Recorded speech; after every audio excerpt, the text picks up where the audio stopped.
Hey everybody, welcome back to the Aptitude Outdoors podcast. And now, because it's a conservation-based podcast, you thought I was going to discontinue the Bigfoot series during October, didn't you? Wrong!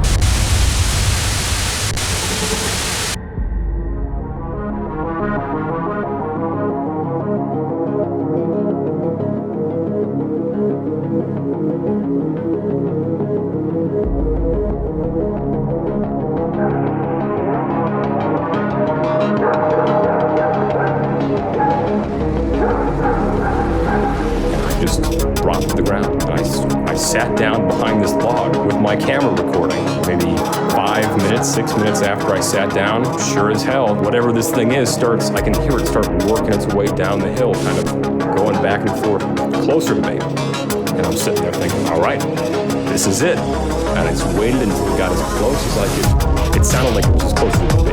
And I just jumped up. I sprinted up the hill towards the sound with my camera, and there was nothing. In the moment, what I thought was a big cat stalking me out of the woods. And then, as it got down to just before seeing it, thinking it was a person because of hearing the actual footfalls. And then when I finally did stand up, at first I didn't see it, and then all of a sudden, what the heck is that? Thinking it was a black bear because it was squatted down. And then when it stood up, it stood and turned and looked in my direction. I saw the ear at the side of its head and the flat face side profile. And it turned and looked at me, and seeing it in broad daylight was absolutely the most amazing experience you could ever have. I don't know about you, but I always carry a knife.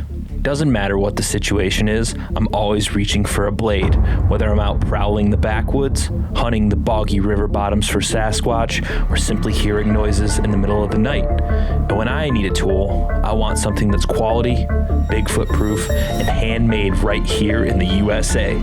I know that's something you're looking for as well, so go to MaloneKnives.com. Get yourself something that's going to last and looks damn. All right, Shannon, welcome to the Aptitude Outdoors podcast. I'm glad we finally got to do this. I'm very excited to talk to you. And, you know, you're a professional. You podcast like every day. You're on a ton of podcasts. So we don't need to do like the comfort questions, I don't feel like. I want to get the answers that are really people are interested in. And the hardest thing I have a time wrapping my head around with Bigfoot specifically is what is everyone's obsession with Bigfoot? Everyone, even if they don't believe in Bigfoot, even if they think it's complete crap, they love it. The nation is obsessed.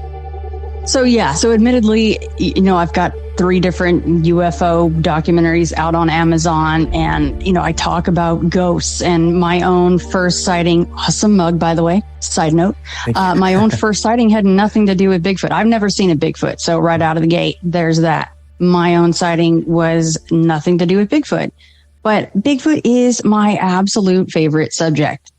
And I think it can be a little bit difficult to place your finger on why it is just such a draw. It's just such a sexy subject, because the thought of what could be up to 1,000-pound hairy biped roaming around, in some cases, 10 foot tall, 1,000 pounds. You got tracks that are 19 inches long.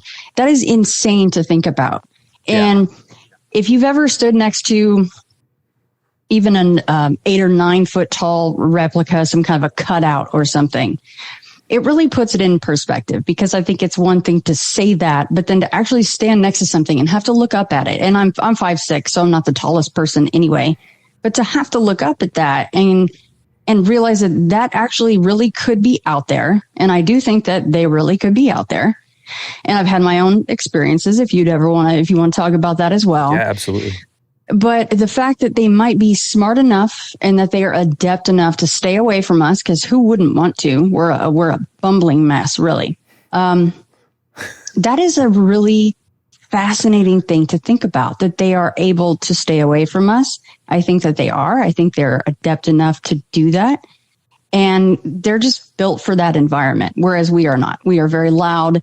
And of course, they're supposed to be smelly as well. But I think they can smell us and hear us, half mile away, if not more. Because I think also the other animals in the woods, they know we're there too, and they're a good warning system. So I find that comparatively to UFOs, hauntings, shadow, any of it, that is my absolute favorite subject, just because of that fact. Just because you're going, okay, but how do we not have a body? How do we not have a piece of a body? How do we not have bones? And the long and short of it is, I don't know. I have my own speculations as to why for all of those things. But yeah, how are they able to do this? And the why is very simple, but I don't know how. But yeah, that's my long answer as to why Bigfoot. Why is Bigfoot so sexy to so many? I don't know. It's something that I've always been obsessed with my whole life. I've said this on a million other podcasts, but I just grew up with it. I grew up in the middle of the woods in Michigan, and it's like, you want it to be real so badly just because it's such a cool thing. Like, I have a giant Bigfoot tattoo. Like, I've been out to, in California, I've been up in the redwoods and out in Eureka and all that stuff. I just got back from Boggy Creek. I went to the Boggy Creek festival down there, the Falk Monster Festival. That was super awesome. And that was my first experience really with people that really go out and try and find Bigfoot. It was so interesting. I'm sure you go to a lot of those conferences and stuff too. Got to hear some pretty awesome and interesting stories. You have tons of awesome and interesting stories on your podcast. Let's start with some of your favorites. I mean, there's so many awesome stories and so many podcasts that talk about Bigfoot, but you get to hear you probably heard hundreds of people with encounters and sightings. And every time that I get to listen to an episode, I get so excited when people are talking about Bigfoot, because it's just, I love hearing the stories, even though I would say 90% of them are the same. Like, I'm in the woods and it scared the crap out of me, or I saw one walk across the street. Are there any that really have stood out to you over your time doing the podcast that you're like, this is so creepy and awesome? Absolutely. And before I go there, I mean, have you, so going to a couple of places now and maybe going into the woods, even in California, have you heard anything that you think might have been Bigfoot? So I went out with a group of people at night, 3 nights in a row in Falk, Arkansas. And, I'm a very skeptical person. Like, I really love the thought of Bigfoot and I want it to be real so badly, but I've never had any experience. All I've had is, I've seen the shows, I've read the books, and we're out there, and I'm not expecting much because I've done the Appalachian Trail and stuff. I've spent a ton of time in the woods and I've never had any experiences. And the last night we're out there, and the thing with people that go out and look for Bigfoot is sometimes everything's a Bigfoot. And I'm just like, that sounds like an owl to me. Like, just me as a naturalist, it sounds like an owl. But there was a moment where someone did a massive, they did a tree knock. And in the distance, I heard one back and I was like, oh, I did not expect that. So that was the closest thing I've ever heard to a Bigfoot. And it makes you, that chill runs up your spine. You're like, whew, this could get a little hairy. That was one of the most fun experiences I've ever had too. Just going out there in the middle of the night, never having done this before. I loved it. It's so fun playing with thermal cameras, playing with night vision. It's such a fun thing. And we always joked out there, even if you don't see anything, you still got to go and hang out in the woods, which is pretty cool. So, yeah. Yeah. Everything about it is just plain old fun. And all of your senses are so heightened because you're out in the middle of, hopefully far away from lights and a lot of other people. And every noise is like, oh, what's that? Of course, and I've been out with people like that where everything is a Bigfoot, and it's not. But also, you have the people and you said, you're a naturalist. So you're like, well, that sounded like an owl to me, but what do I know? Of course, the Bigfoot people are going, well, that's obviously a Bigfoot is trying to mimic an owl. That is obviously what's going on, Paul, with the program, right? And you're like, I don't know. I mean, because to me, especially with the sounds, except for the ones that are put into a spectrograph by David Ellis, and he's like, okay, these are not human vocal cords and we don't know what this is. There's something he can look at there. Other than that, unless you see what made the noise, I myself am hesitant to say, well, that was definitely a Bigfoot making an owl call, or that sounds like a woman so a baby crying. And okay, so that will segue into the question that you actually did ask me. I apologize, but that is very cool. By the way, did Lyle Blackburn, did he go out with you guys any of the nights? He did not. He is like the star of the show at that thing. So that's like his gig. So he was like busy as heck, but someday maybe. He was there. He's a cool dude. Awesome dude. He's put a lot of time in there. So he's kind of the king of Boggy Creek, because he's really put the time in to be able to write those books and talk to the people that have not talked to anybody else, and rightfully so. So the baby cries.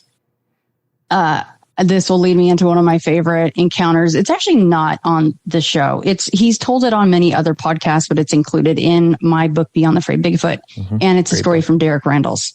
And it's titled The Cries of a Baby, for a very good reason.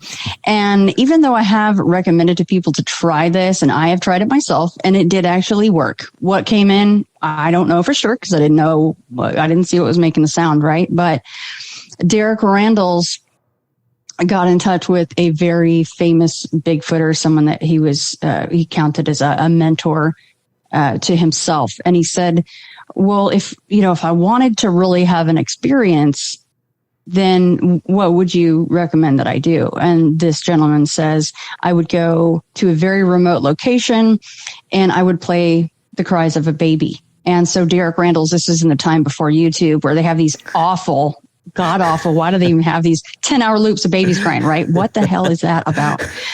So he records his own young child crying.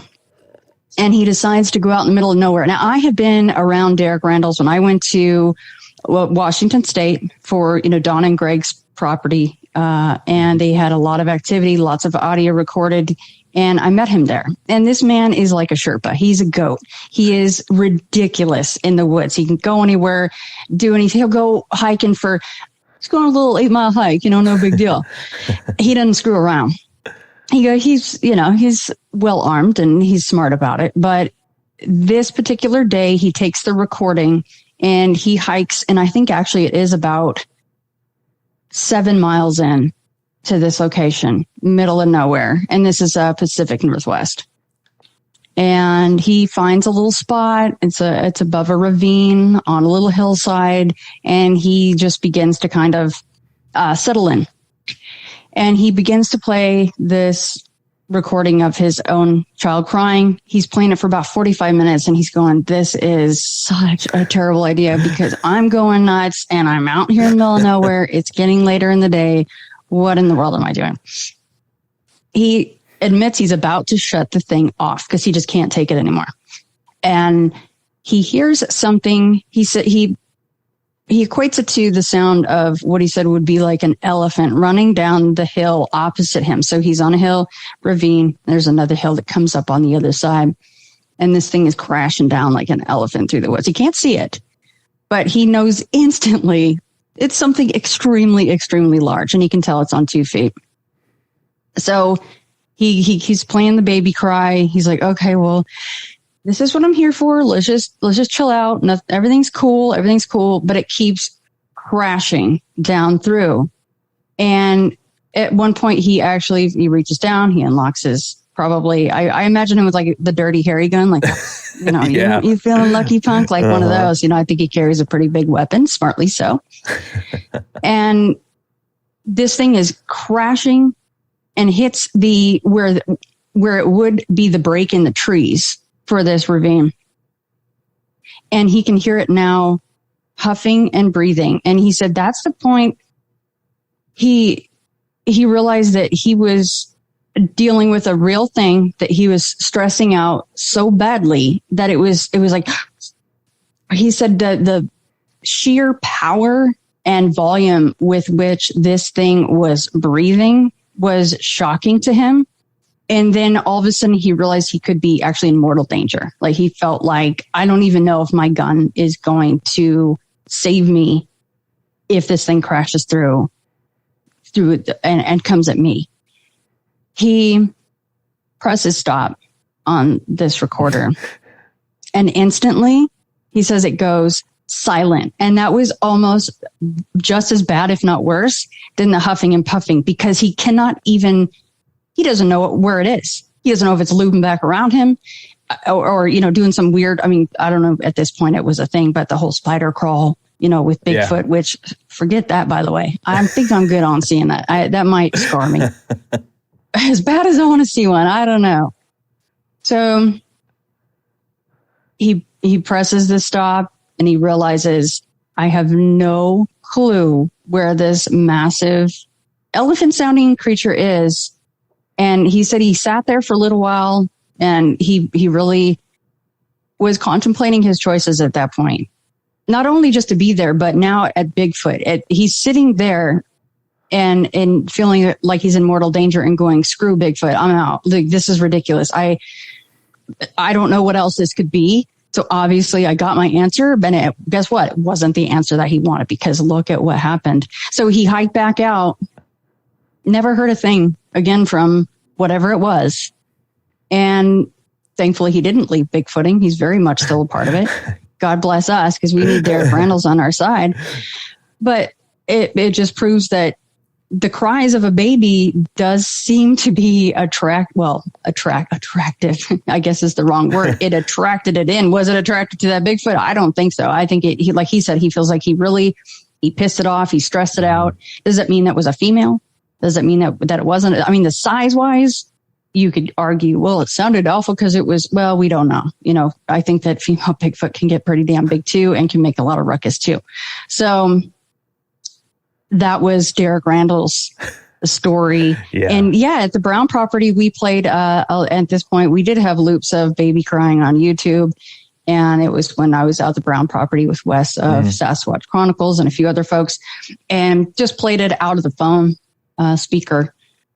And we had been playing that for a little while. And sure enough, something did come in and started to whoop in threes. And it was just right around their property. And this is something that had gone on for years and years. And Sarah Brown had actually seen a couple of those with her own eyes. But it would come in and go whoop, whoop, whoop. And I can't even do it properly because we all agreed. And this is very strange to say. Bigfoot's not strange enough, but this is strange to say. But it sounded feminine and it sounded sing-song. And so it's really hard for me to emulate that. But that's what it seemed like to us. So that was interesting. We're playing a human baby crying. And this thing comes in and is trying to soothe this sound. So anyhow, the phone died. And then just like in Derek's story, it was completely silent. And that was the only thing that happened that night, which was pretty darn cool. But then you have native stories of these things supposedly crying like a baby, right? To try to get people out into the woods, which is a terrifying thought. And, native people, they very much respected the Bigfoot and they feared them at the same time. They'll leave salmon, the first salmon catch that they get by a river if they know that they're in the area. And, that's a pucker factor times 10, if you ask me. If I hear baby crying in the woods and I know there ain't no damn baby, Shannon's out. I am out. No thanks. That's so much no for me. No, thank you.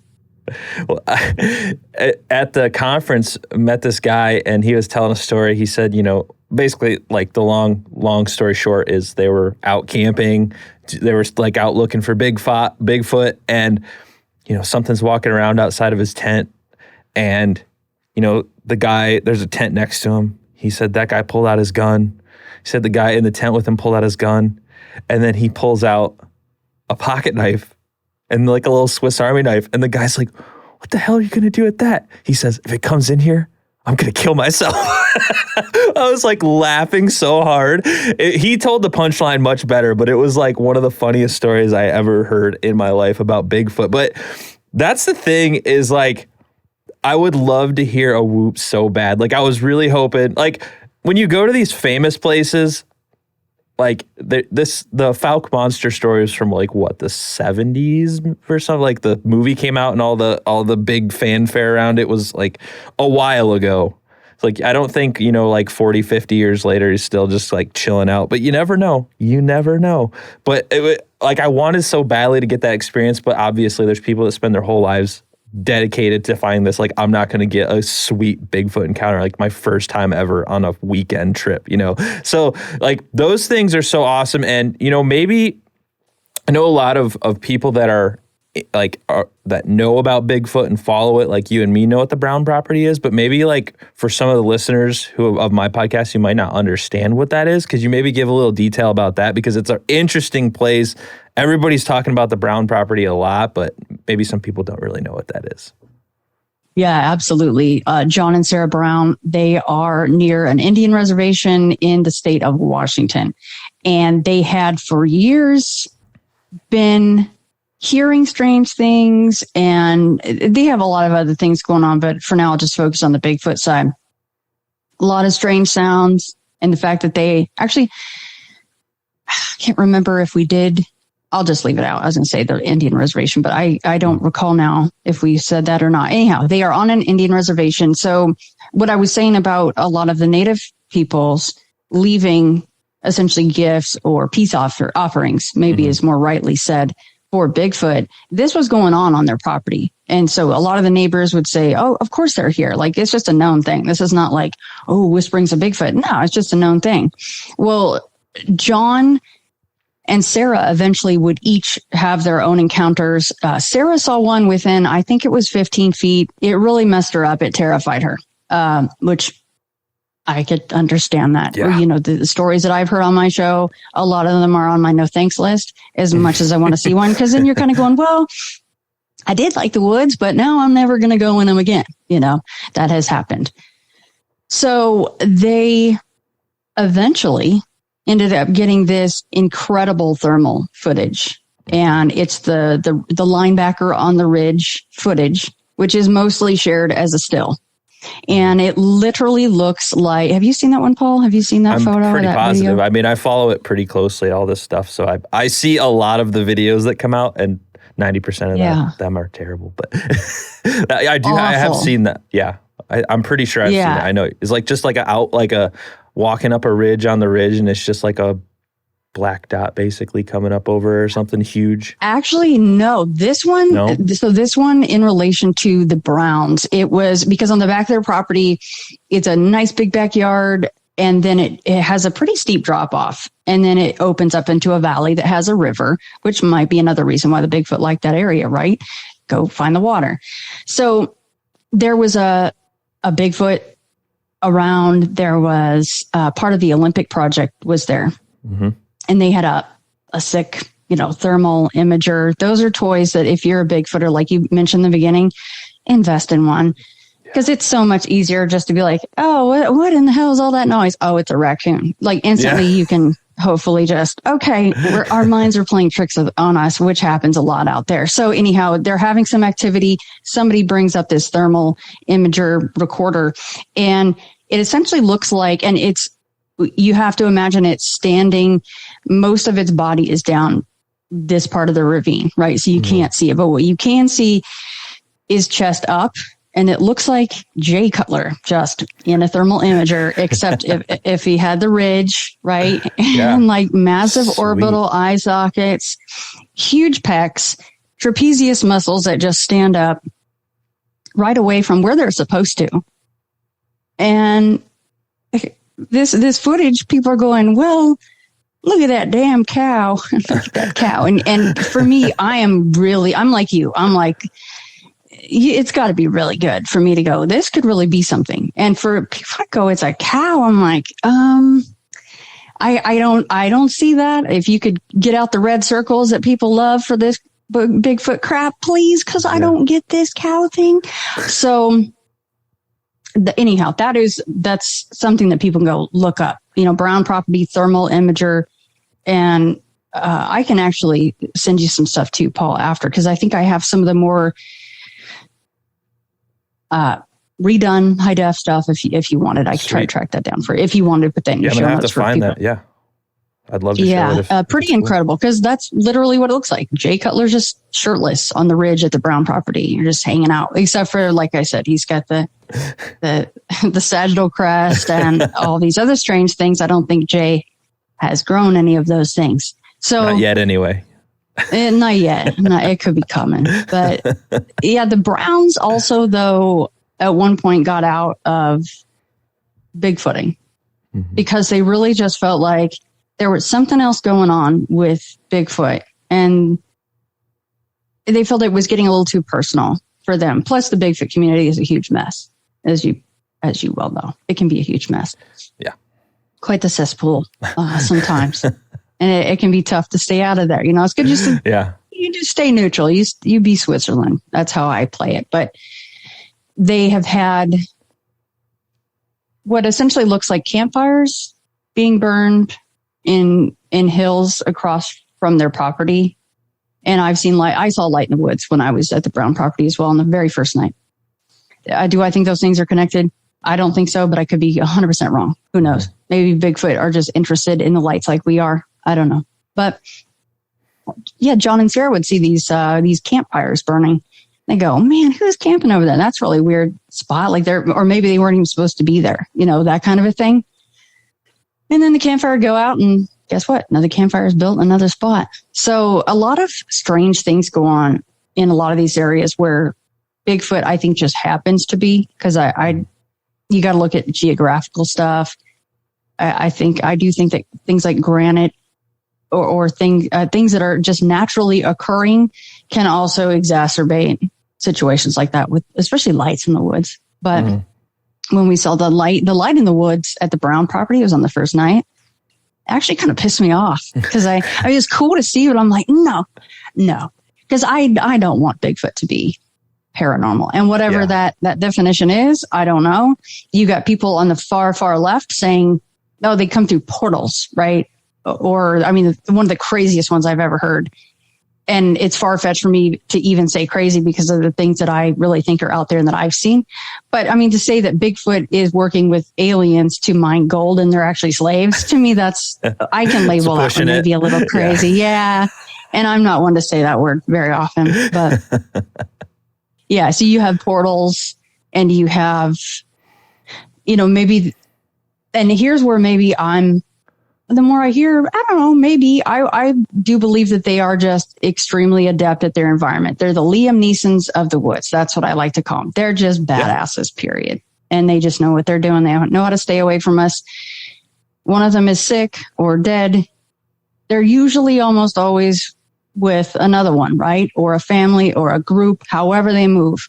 They take those suckers and they cover them up, because they know that we don't want the hairless pink things to find, you know, this guy. So, I mean, elephants have burial grounds. So, I mean, you know, so maybe the word paranormal gets a bad rap a lot of the time. And we immediately think of the strangest thing out there, like a Bigfoot walking out of a portal. I've never seen that. If I saw that, then obviously I would be in that camp. But maybe they are able to tap into a different part of their brains, or something that we can't do. We're supposed to use 10% of our brains. So that's pretty pathetic, right? So what if they could access another 10 or 25 or even more of their brains? What does that look like? What could we do if we had access to that? I feel like most of the time we use less than 10% of our brains. You got that right. As the years go on, it sure is. We might 1%. Be pushing 1.2 now. We're down to.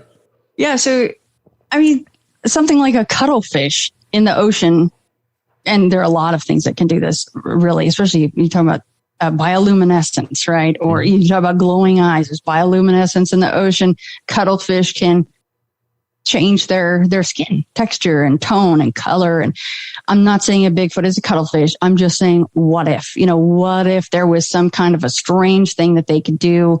You hear the predator aspects of Bigfoot, right? They just disappear. Poof, they're shimmery.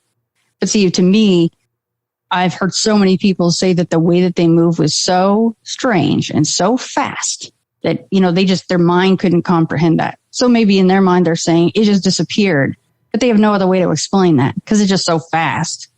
So that's kind of where I fall on that. A lot of strange explanations for Bigfoot out there.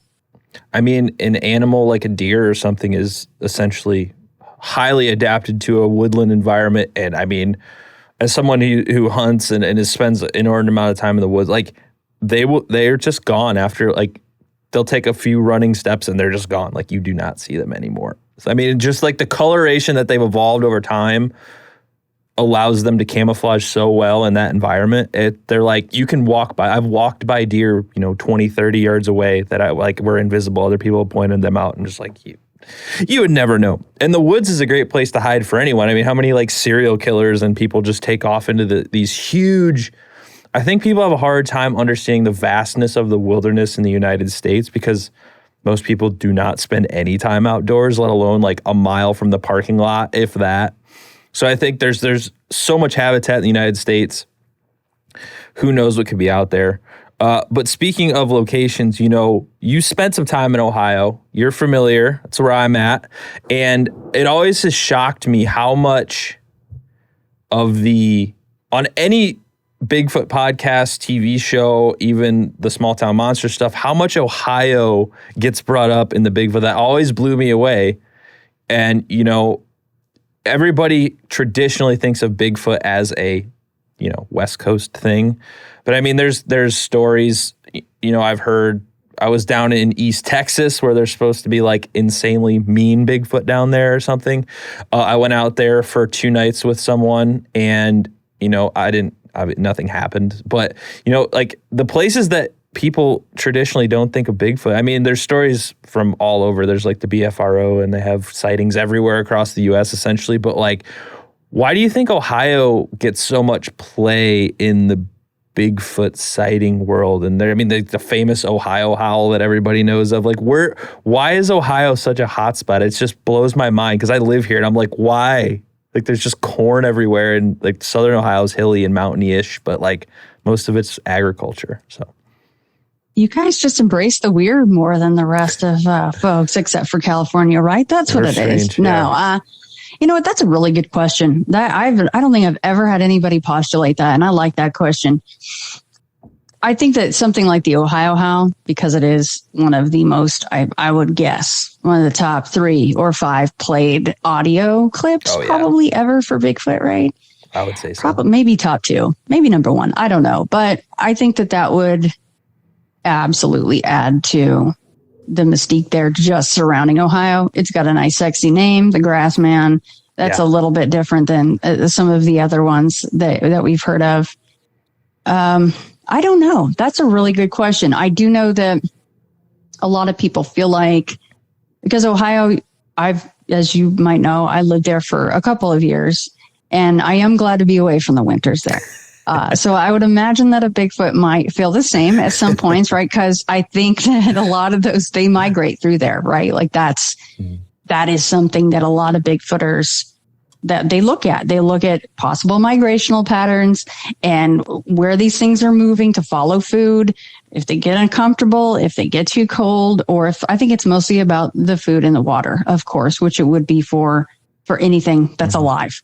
So I don't know is the long-winded answer of that. That is a really good question. But I would hazard to say, though, that something like the Ohio Howl, just being covered on so many TV shows and so many podcasts and replayed a million times, would have to add to that. What do you think? What do you think about that? Let me turn that around to you, just because that's a great question. Absolute Aid are not only a great sponsor of the Aptitude Outdoors podcast, but their high-quality CBD products provide relief for people like you and me who work hard and play even harder in the outdoors. Whether I'm trying to find Bigfoot in the swamps of East Texas, or to get some pain relief after a long day of busting out wood knocks and Sasquatch calls, Absolute Aid is there to help. Use the code APTITUDE10 at the link in the show notes to get 10% off your order. Absolute Aid, for those who seek to do more. Well, I've been to a lot of the more wild places in Ohio, and I know it's not a thing that you would associate with Ohio, but I mean, there's Hocking Hills, there's Salt Fork, there's, what's the other ones? I don't know. There's a ton of like public forest and state forest and stuff. There's like Wayne National Forest and things like that, I believe. And there are big stretches of forested area in Ohio.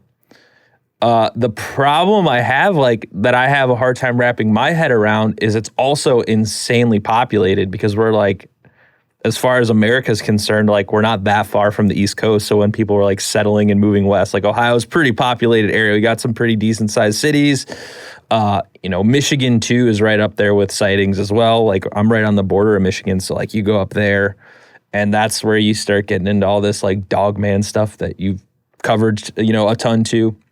I don't have a good answer either because like the thought of seeing where I live specifically, the thought of seeing a Bigfoot is just so strange because it's like cornfields segmented with like 10-acre wood plots. And it's like, where would they go? There's like not enough habitat to sustain something that big unless they're eating like soybean and corns, which I guess they could be. I have no idea.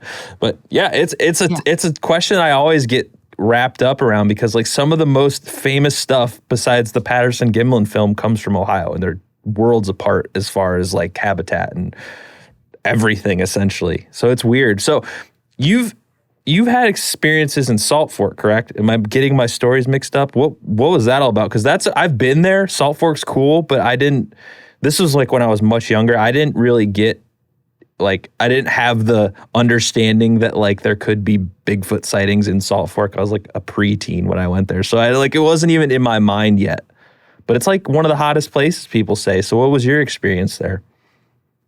Yeah, we went to Salt Fork and we stayed at, there's a place called aptly named Bigfoot Ridge, and it's part of the primitive side, right? Sweet. And primitive just means there's no electric running to it, and a couple dumpsters, and that's about it. So we show up there, we set up, and shortly after we get there, there's a dude setting up and we're in the very, very back. Like I was there specifically for Bigfoot. At that point, I'm like headlong into it. I've been into Bigfoot for a long time, but now I'm finally like in Ohio, like you said, like one of the meccas. So it's go time. A dude shows up and he's unpacking this van, and all this stuff just comes out of this van. And I'm like, man, this guy's serious. Like, the old beat up van, and he's setting up his tent and all of his things. And he wanders off in the woods, and I'm doing the same because I'm trying to find anything maybe that's interesting and, doing the footing thing. And we get to talking, and I go, so what are you out here for? And he goes, I'm studying animal migration patterns. I'm like, really? That's all so right. Cool. That's, what kind of animals do you study about? He kind of looks at me, and he had seen me kind of, I think, really poking around and looking at the down there, like licking the dirt, like what's Bill and Twister. And he goes, well, Bigfoot. And I'm like, no way, I'm your, when you find one of your kin, it's like, give me a hug, dude. Let's talk for like the next, 50 hours straight about Bigfoot. And it's just not something you can talk about with most people. Mm-hmm. And he proceeded to tell me this story that, let me preface this. This is a man that would drive 4 hours one way from his home, leave his wife at home. This is an older gentleman. Leave his wife at home and drive out to Salt Fork every single weekend. He did not have a lot of money. Like I said, his van it looked like it was on its last leg. So to me, right off the bat, I'm like, dude saw something. Like something happened to him, right? Like right off the bat, I'm like, he's not bull crapping, because he didn't know I was going to be there. I never met the dude. So anyway, he tells me the story that he and his friend had been down the service road right behind our very campsite, and that they had seen two Bigfoot, a very, very large one, presumably a male, possibly with a female, or older juvenile, just months before that, within 10 feet. It was right across the service road.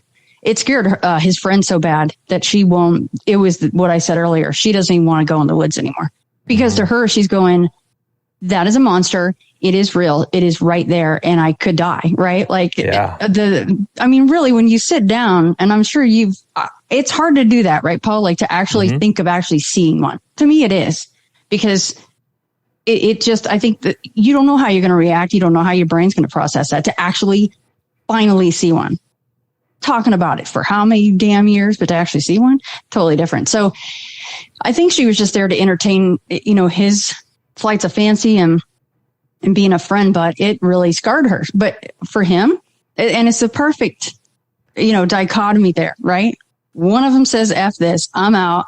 Don't ever ask me to go in the woods again. The other one is obsessed, completely obsessed. And he's driving 4 hours now to come back and go to this area, right? It's just the perfect example of what goes down in these stories.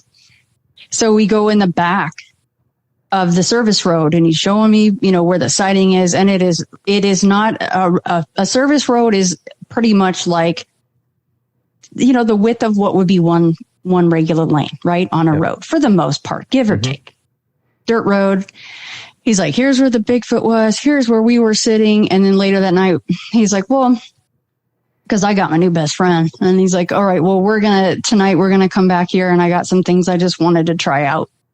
And I said, oh, hell yeah, I'm in. And so we go a little bit further from where their sighting was. We go down the service road and there actually wasn't anybody around at this point. As you know, Salt Fork has a massive lake and every once in a while, you'll hear a boat, ronking on by. And as far as I know, there wasn't any people around, but I'll set this up right now by saying, I don't even know how this could be a person. So that's why this is so cool. Okay. So we go to this spot and he pulls out a string and he pulls out a glow stick. And this is going to sound like really funny Bigfoot-ish. I apologize for that, but it actually freaking worked. Pulls it out, ties it up, and then he starts swinging it around. And it's making a really cool sound, much like Crocodile Dundee, So we're winging this thing. We're taking turns. We're just, we're talking real low and just listening. And for anybody that's been to Salt Fork, that not only does the terrain change quite a bit in different areas, but in the primitive area, especially down this service road, we were pretty closed in as far as trees and a ton of ground brush. There are places like Utah, you go to like Duck Creek where I had my sighting of the shadow folk. There's no ground brush down there. Not really. There's fallen. There's a little bit of deadfall and stuff like that. Ohio, Salt Fork is completely different. And it's thorny. It's nasty. Like you better get the machete out to get through this stuff, right? So that's what we have on either side of the road to us. We're worrying.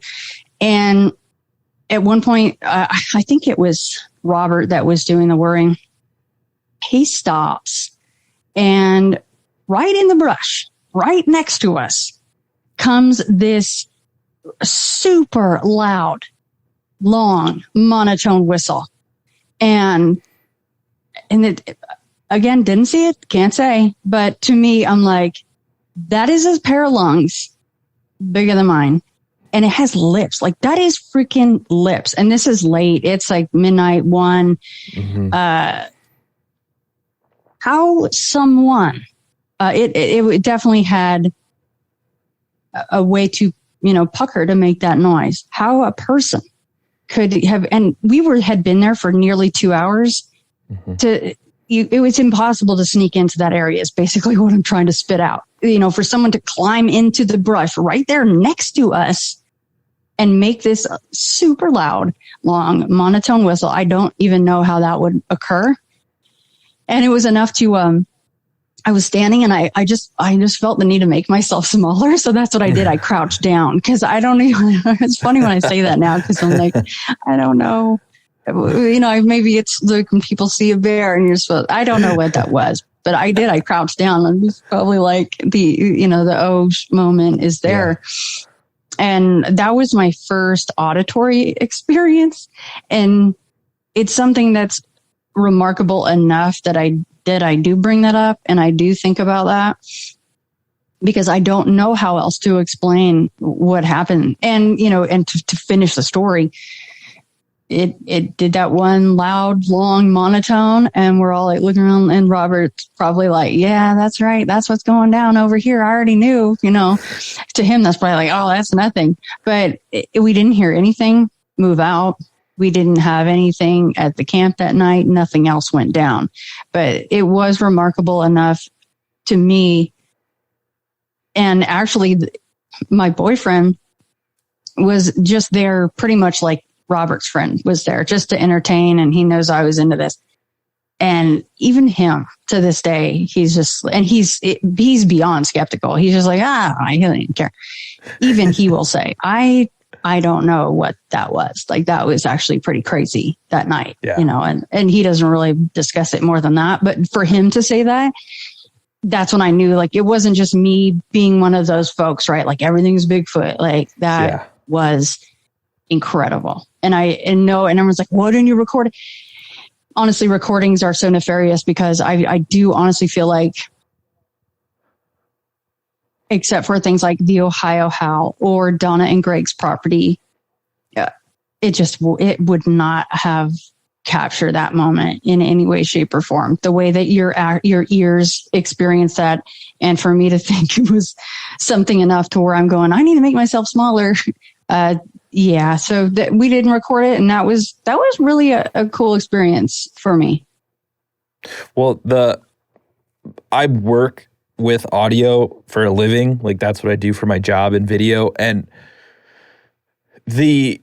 everybody has this impression that you can just like go get some consumer grade like Zoom recorder and you're going to get this like amazing audio, and you can, but the outdoors is not ideal for audio in any way, shape, or form. It is probably the worst scenario for recording anything because like wind, any ambient noise is in there. Like, and it's not like video. You can't just like blur out the background in post-production. Like, it's what's recorded is what's there. That's it. So, and the thing with like the point I'm getting to is like, even if you have a nice recorder, say you spend $500 on a recorder, you're still going to get a lot of white noise. You're still going to get a lot of wind. And even like something even 100 yards away is going to be so quiet that you're going to have to boost it so much in post, and it's amplifying all that other noise.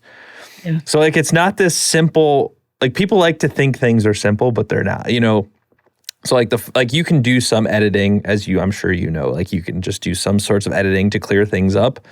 But I mean, it is what it is once it's recorded. So, and like, even with like at this point in time, for people to believe in Bigfoot, I would say there has to be like physical evidence because, there's been footprints, there's been audio recordings for 50 years? Even longer than that, since forever, but like the audio stuff, there's been shaky pictures and videos, and it's like what constitutes reality and what is someone trying to get their 5 minutes of fame online? Because I guarantee you, I could go out right now with a $50 camcorder and make a Bigfoot video and throw it online. Like, it would take me no time. You mean like Coyote Peterson's latest bullcrap stunt?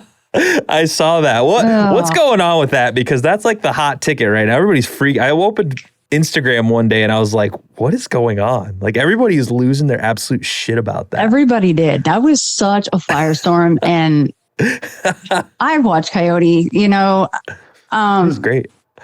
I mean, who doesn't like watching a guy like writhe in pain because he stung himself with a poisonous wasp? I mean, sure. So yeah, we wake up to Coyote Peterson has posted, it was 4 or 5 pictures on Instagram. He's like in a poncho and he's got his hand on this skull.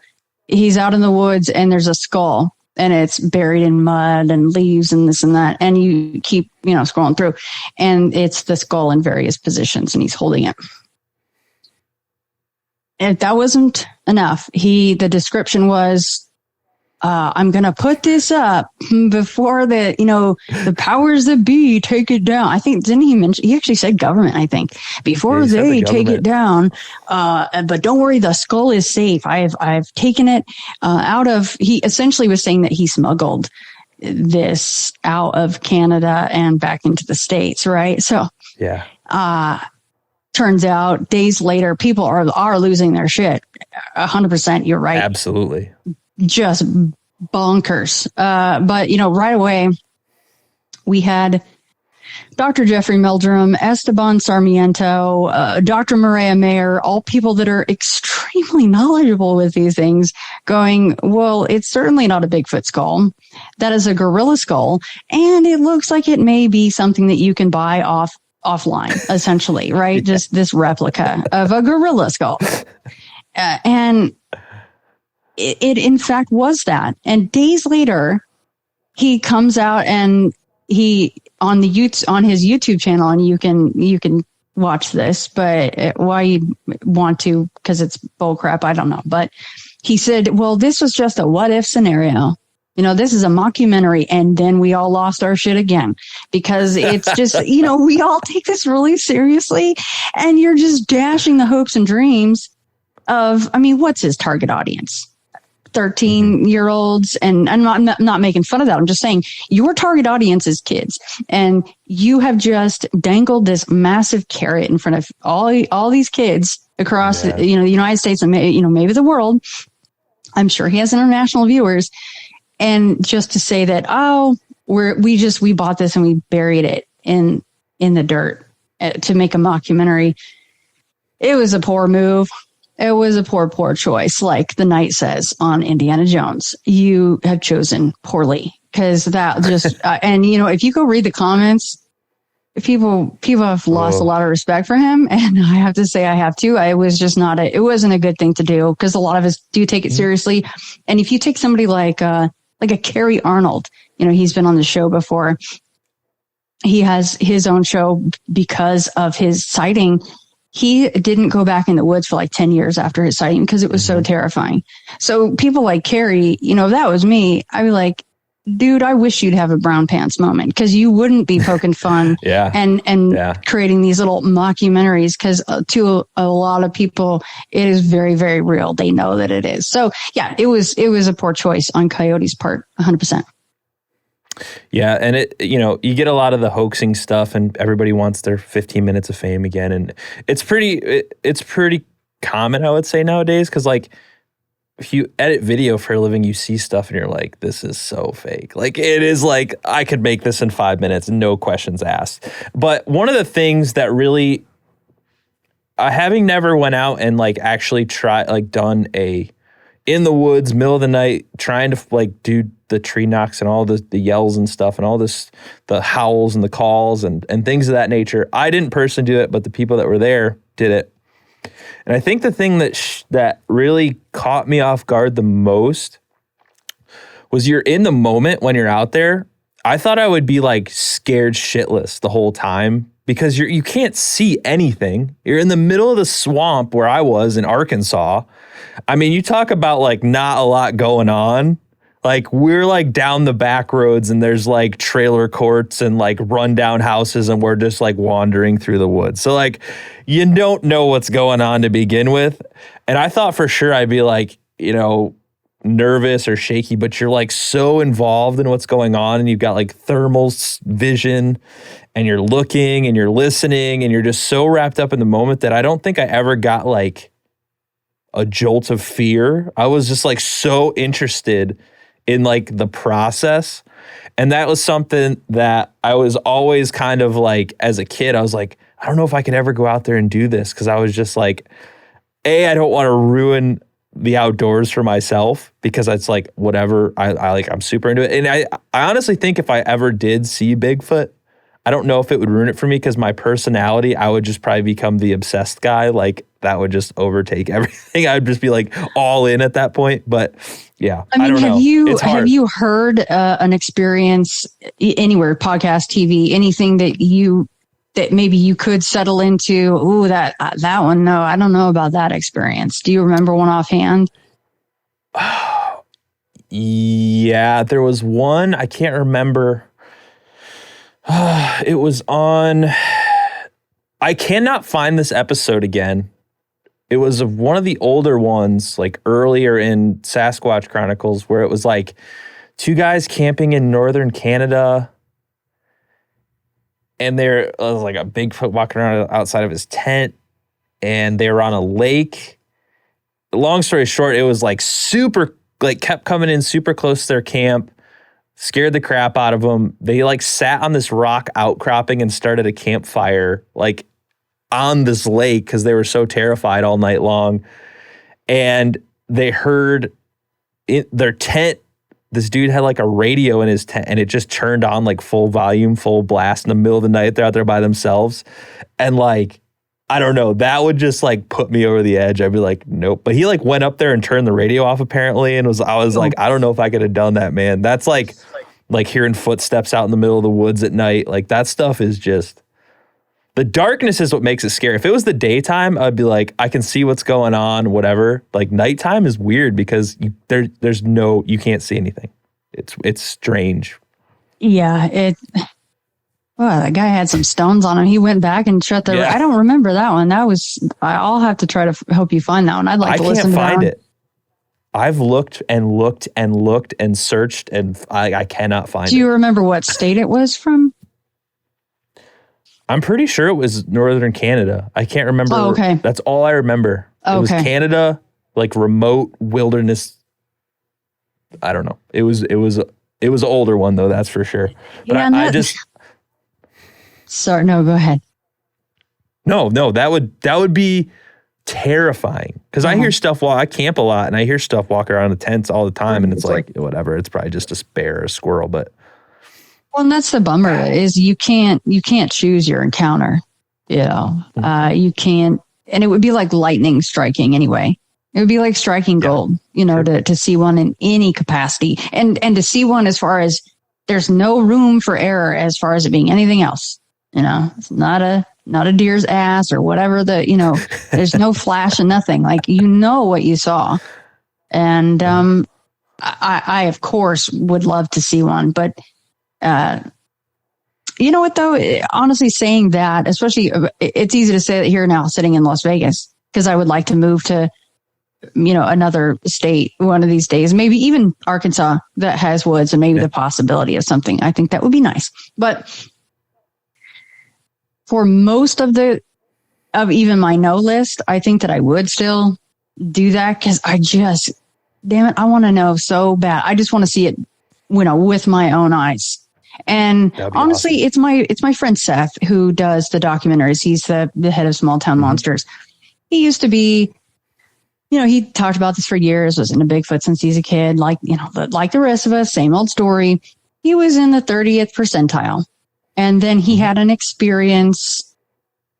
When was that? That was a few months back. I'm saying I'm terrible. I was going to say fairly recently.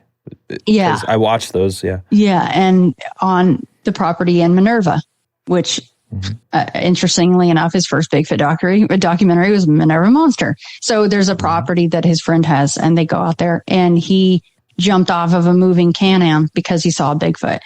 And I guess he damn near broke his leg. And now he's like in the 90th percentile. And he knows what he saw. That's what's funny. I discussed this with him because I'm like, you hear this all the time. You hear this from people that they've seen them and they're like, yeah, but I try to talk myself out of it. And maybe it was, but then you keep going back to no, you know what you saw. Like that's what it was. There's no, you can't, sorry. You're going to have to parcel this out somehow, brain. So for him to be now in that camp, I'm like, yes, this is so good. This is so good for people that have, been hearing him for years. I call him Old Man Breedlove. That's my nickname for him, to just be very no, not that he poo-poos or he's a scoffdick. It's hard to talk to scoffdicks, right? Because it's like damn near impossible. Not that he was ever there. He loves to talk Bigfoot, but for him to now be in that percentile that I did see one, because he's in that part of his brain where he's going, I do know that I saw that. I wouldn't have tried to jump off of a moving Can-Am and kill myself to try to run after the thing to get closer to it. He saw like a whole bunch of this thing. And he just will not say 100%, I guess, because that's just his, again, the brain trying to parcel it out and try to talk himself out of it. But when you talk to him, he knows what's up. He knows exactly what he saw, which is pretty cool. Well, I noticed a tone change in the shows pretty immediately after that. So I've definitely noticed that. And what they do is awesome. I love watching those shows. So you've been a part of that in the past too. What was that like going out and filming with them? Because that's like, they're getting huge. Everybody's watching that, and it's fun. They keep it interesting. I love they branched off and they got the stuff with like Alex now and Eli doing their own thing too, which I've had Alex on the podcast. He's awesome. He's amazing. So what's it like hanging out with that crew? Oh my gosh. It's like just going to this amazing family reunion every time we go on a trip. It really is. I love those guys. I look forward to those trips. And it doesn't matter what it is. Obviously, I'd rather be out for Bigfoot or some kind of cryptid. But of course, when he said, "Hey, do you want to do this UFO thing with me?" I'm like, "Of course I will." Yeah. So, the iterations of the STM crew are a little bit different for each shoot for the most part. But we always just have a fantastic time because we're all really passionate about it, and we just laugh, and we do take it seriously, but we're a bunch of goofballs. And it's probably a good thing there's no like secret recordings of our discussions,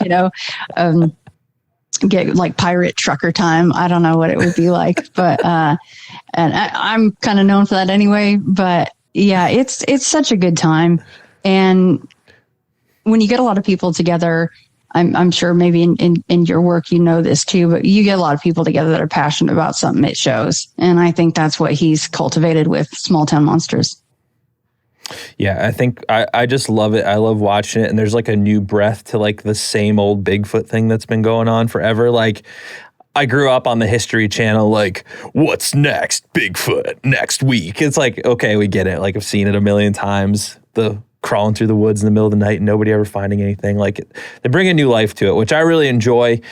So, we're getting pretty close here. I know you got some stuff to do. And I wanted to... this podcast normally focuses around conservation, ethics, things like that nature in the outdoors.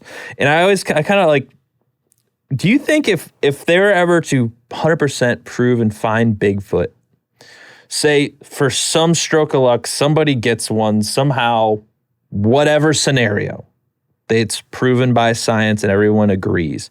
Do you think that would aid in conservation efforts?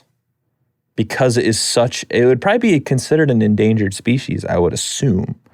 Do you think that would aid in conservation, or do you think it would cause like other issues that maybe I don't think of? Because I think it would be a win for conservation personally if we found a Bigfoot. It would 100% be a win for conservation. But the other issues would be the loss of money, right, to national parks and forestry services and it's always, that was something, right, that Will Jevning would always say, follow the money. And he's like, you think those places want the money to stop coming in? You think, Billy Bob and his wife are going to, sorry, I don't know why I picked that name. I always do. Because nobody named Randy goes in the woods. It's Billy Bob. I'm such an asshole. Always. Yeah. So no, but are those people going to want to take their little kids, to Yellowstone and go camping? And maybe not. I mean, you get 1,000-pound whatever running around that could rip you limb from limb. I doubt that. A lot of people are going to be scared to go in the woods, probably rightfully so. Huge win for conservation. But the can of worms that would be opened up as far as, well, then do we try to round them up and, have a designated place in a state for the can of worms that would be opened up would be incredible. And look what happened with the spotted owl, it was the spotted owl, the white owl in Washington State, whatever that owl was. When they found that sucker in the Pacific Northwest, it shut down logging. So, and that was not that one is greater than the other, but, that was just for a small owl. And now you're talking about a maybe up to 1,000-pound biped that in some cases resembles humans. That's a whole nother can of worms there too. Why I like that phrase right now, I don't know. But I would like, of course, for there to be some kind of protection for them. They are badasses, but I think that they should have some kind of protection. I don't think that people are knocking these suckers off, with a 12 gauge. And then every time the government comes and swoops them in, takes the bodies. You've heard those stories. And how can that possibly happen every time?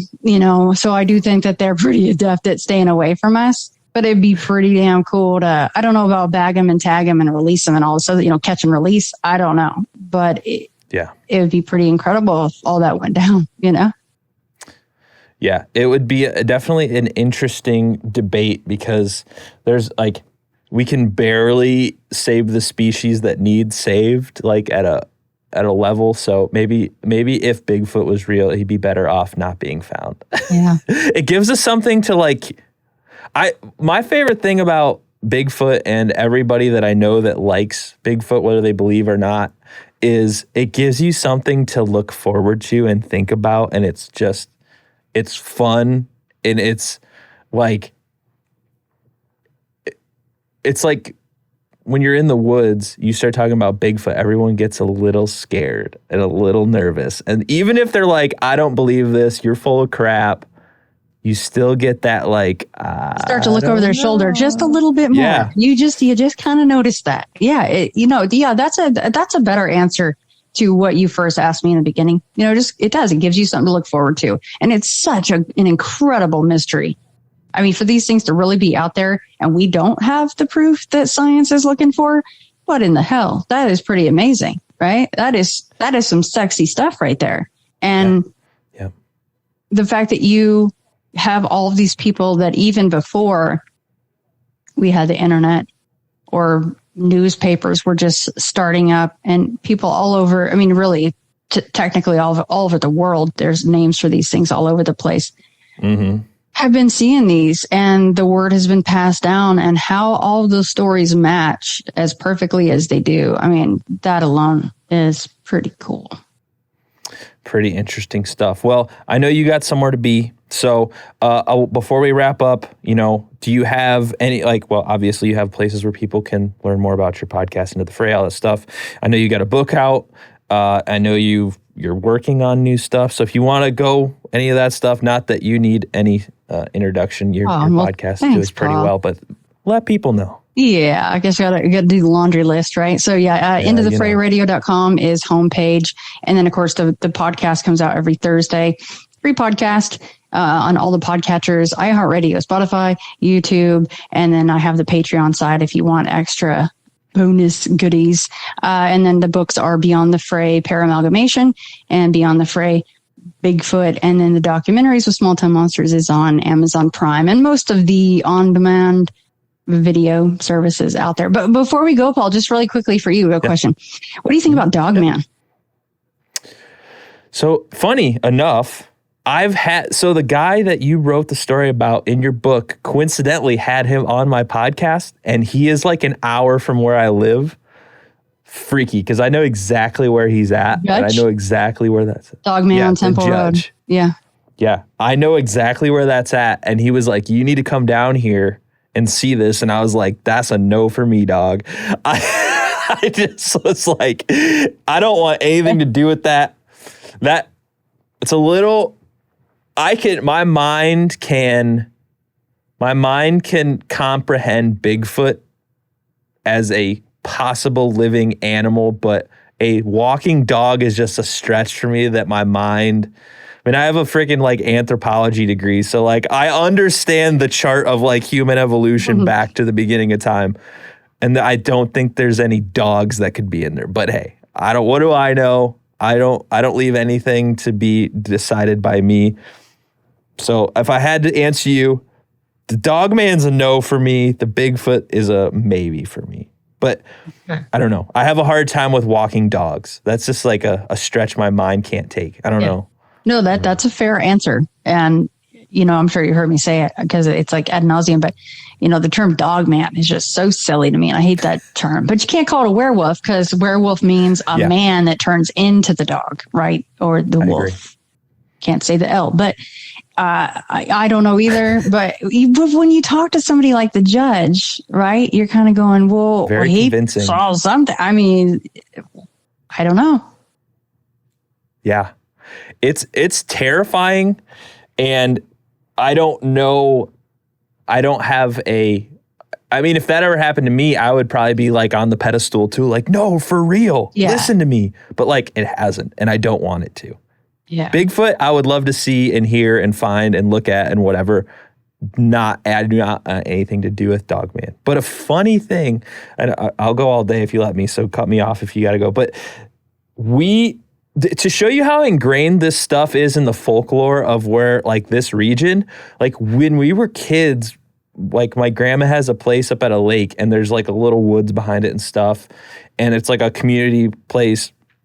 And all of the grandkids of all these old people up there, we'd get together in the summers and raise hell.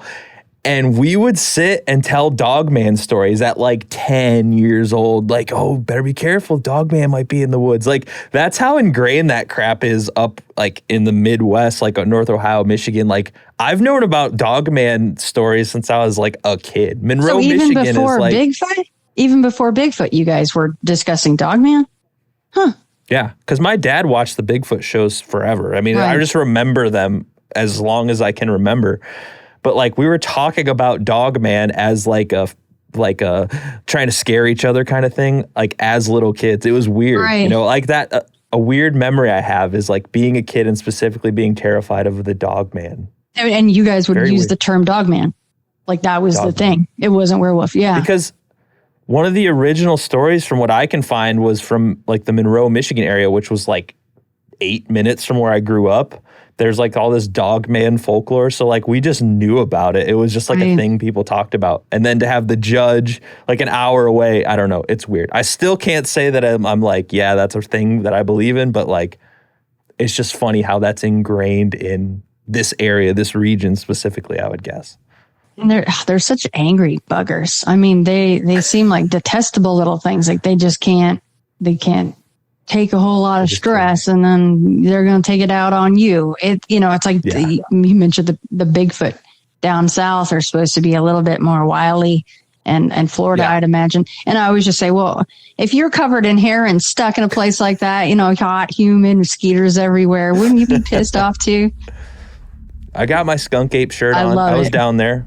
I go there every time. But I want to thank you for coming on. It was an awesome conversation. I love hearing Bigfoot stories. Love the podcast. So keep it up. And I can't wait to see what you've been working on. I can't wait for the next Bigfoot book and all that stuff. Maybe you'll see it at a conference someday. Because I'm gonna start going That would be more. awesome, Paul. Thank you so much. And make sure get in touch with me if you ever have anything happen. Then you can come on ITF and share it with us. I'll let you know for sure. You'll be the first one I let know. I'm going to hold you to that. If I see you on Alrighty. another show, I'm just kidding.